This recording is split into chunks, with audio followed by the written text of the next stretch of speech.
Y antes de ir al comentario internacional, quiero compartir con ustedes el comunicado que nos ha enviado el Ministerio de Salud, en verdad, a todos los medios de comunicación, y que tiene que ver con el virus Anta, algo que hemos estado conversando. Respecto del crucero que zarpó desde Argentina el pasado 1 de abril, el Ministerio de Salud informa que, de acuerdo a los protocolos internacionales vigentes, el Centro Nacional de Enlace del Ministerio de Salud ya solicitó información adicional a la Organización Mundial de la Salud en el marco del Reglamento Sanitario Internacional, además de estar en contacto con el Centro de Enlace Argentino. Los casos reportados como primarios transitaron por Chile en un periodo que no corresponde de incubación, por lo que la exposición al virus no habría ocurrido en nuestro país. En Chile, el virus Andes, que es esta cepa que hablábamos anteriormente, es el único agente etiológico confirmado de antivirus humano.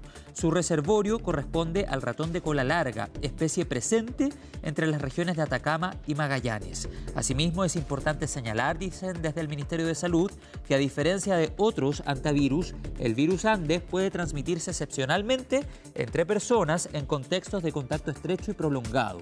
El último caso documentado de transmisión de este tipo en nuestro país ocurrió en el año 2019, correspondiendo a una situación puntual que fue oportunamente controlada por la autoridad sanitaria.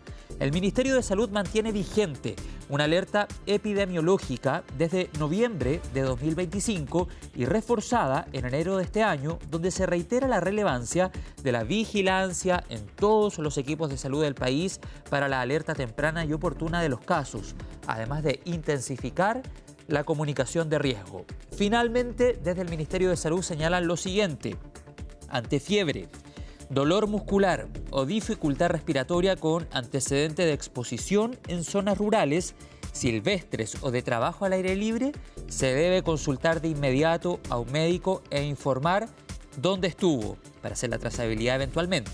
El Ministerio de Salud continuará monitoreando la situación y mantendrá informada a la población a través de los canales oficiales. Y hablando de este tema, el crucero y todo lo que ya hemos estado conversando, revisamos otra vez información internacional en compañía de la periodista Isel Guerra. Bienvenido otra vez, Isel. Habíamos estado hablando en el bloque anterior de esta posibilidad de que hubiesen chilenos o paso por el territorio nacional. Bueno, el Ministerio saca este comunicado. Sí, exactamente. ¿Cómo estás, José? ¿Qué tal, Isel? Otra vez, sí, y con actualizaciones que llega, por cierto, a esta hora. Hoy más temprano les informábamos respecto a algunas declaraciones iniciales que estaba entregando la OMS en una conferencia de prensa extensa con varios expertos en la mesa para intentar dar cierta tranquilidad sobre el alcance y la gravedad respecto de estos casos de antivirus. Y ahora con la confirmación y un aumento por lo demás en la cifra de casos confirmados. Ya son 5 los casos confirmados, 3 sospechosos, 8 en total. Entonces, lo que hemos conocido en estos últimos días, incluidas las 13 personas fallecidas, donde lo que plantean aquí las autoridades de la Organización Mundial de la Salud es que esto no es el COVID-19, porque aquí la premisa principal, y ya podemos entrar de lleno a debatir incluso, por cierto, lo que plantea la OMS en estas últimas horas, es que para estos casos se requiere un contacto estrecho y prolongado. Y bueno, para dar ciertas luces también, algunos antecedentes adicionales, es que durante esta jornada el director general de la OMS, Tedros Adhanom, entregaba entonces este reporte donde, a su juicio, en los brotes anteriores hubo un contacto prolongado, lo cual fue, señala él, el caso en esta ocasión. Habla, por ejemplo, del primer hombre, ¿no? El primer caso que desarrolló síntomas el 9 de abril, cuando es la fecha de la que data este primer reporte y que en ese momento no se sospechaba de antivirus, por tanto no se habían tomado muestras hasta que finalmente esa persona muere días después y llega a Johannesburgo y allí recién se hacen los primeros análisis. Advierten de todas formas que podrían notificarse más casos de antivirus en los próximos días. Y esto es por algo que mencionábamos anteriormente, José, ¿no? El largo periodo de incubación de hasta 6 semanas.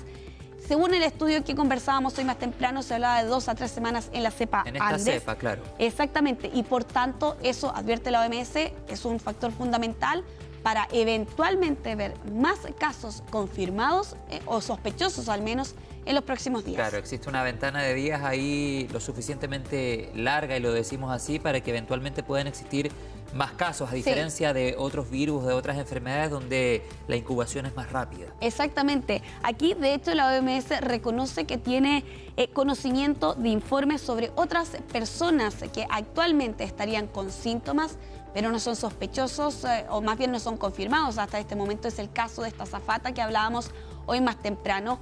Pero la conclusión final que entrega la OMS durante esta jornada es la siguiente: es un incidente grave, lo reconoce así la OMS, pero el riesgo para la salud pública es bajo, según plantea su director general durante esta jornada. ¿Te parece, José, si vamos a revisar Revisemos, por supuesto, parte de esta conferencia de prensa durante esta jornada con Tedros Adhanom, el director general de la OMS, entregando algunas luces de cuál es la situación actual con este brote de antivirus a bordo de este crucero que se dirige hasta España?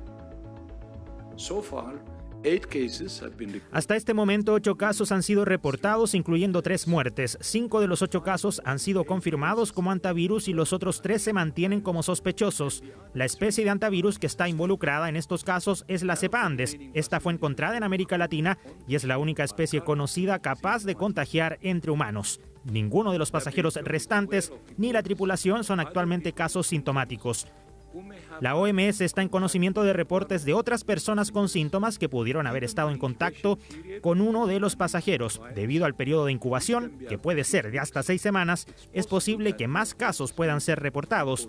Este es un incidente serio, sin embargo, la OMS establece que el riesgo de salud público es bajo.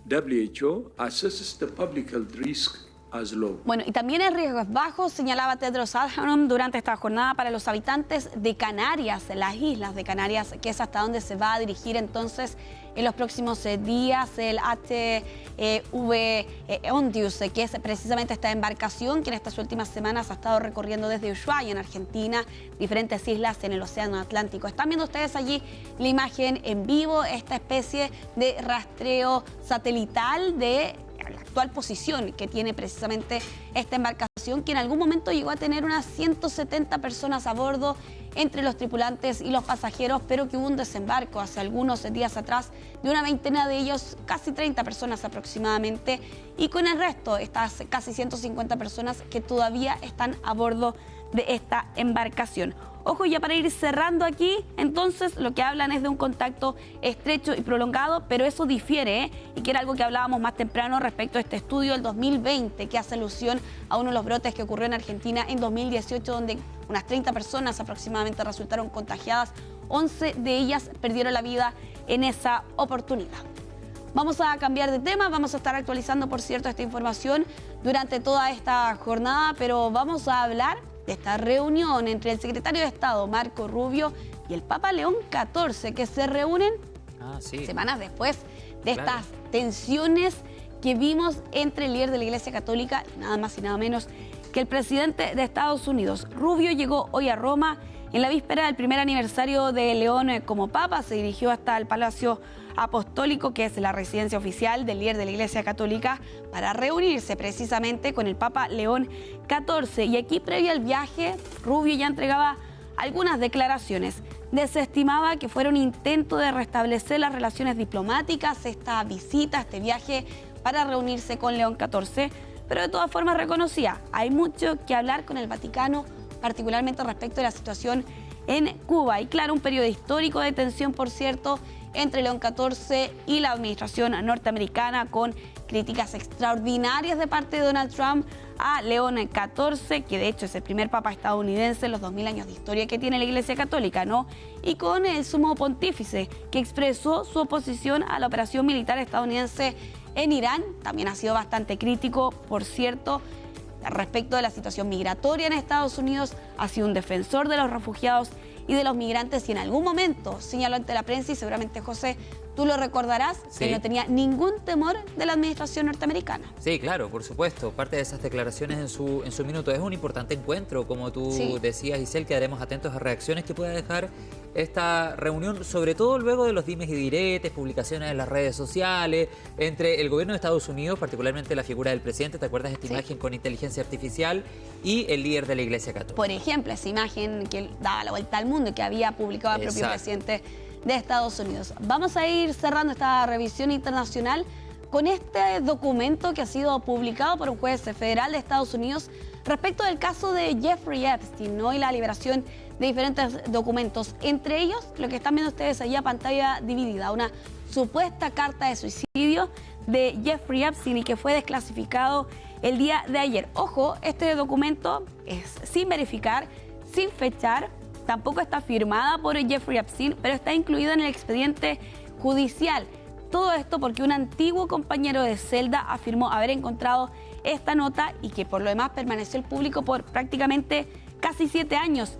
Ojo, hay que hacer aquí una aclaración respecto del origen de esta carta. Se trata de un aparente intento fallido de suicidio de Jeffrey Epstein en julio de 2019, semanas antes de ser encontrado muerto en su celda mientras estaba esperando este juicio por cargos de tráfico sexual. Y aquí lo que plantea este reo, compañero de celda de Epstein en su momento, es que él reanimó a Jeffrey Epstein durante este primer intento fallido de suicidio y que para demostrar que efectivamente hubo un intento de suicidio, le pidió que escribiera esta nota y allí es precisamente donde la redactó. Señalaba este hombre, Nicolás Targlatone, estaba en mi libro, sí, cuando volví a la celda abrí mi libro para leer y allí estaba. Él la escribió y la metió en el libro. ¿Qué dice esta carta? A ver, dale. Me investigaron durante un mes y no encontraron nada. Es un privilegio poder elegir el momento para decir adiós.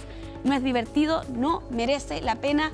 Parte de lo que dice esta carta de lo que sería un aparente primer intento de suicidio, semanas antes de ser encontrado muerto finalmente en su celda, Jeffrey Epstein. Mira, esta carta va a generar varias reacciones. De Giselle todas Guerra, maneras. de todas maneras, muchas gracias. Nos vemos en CNN Tarde. Nos vemos. Que estés muy bien.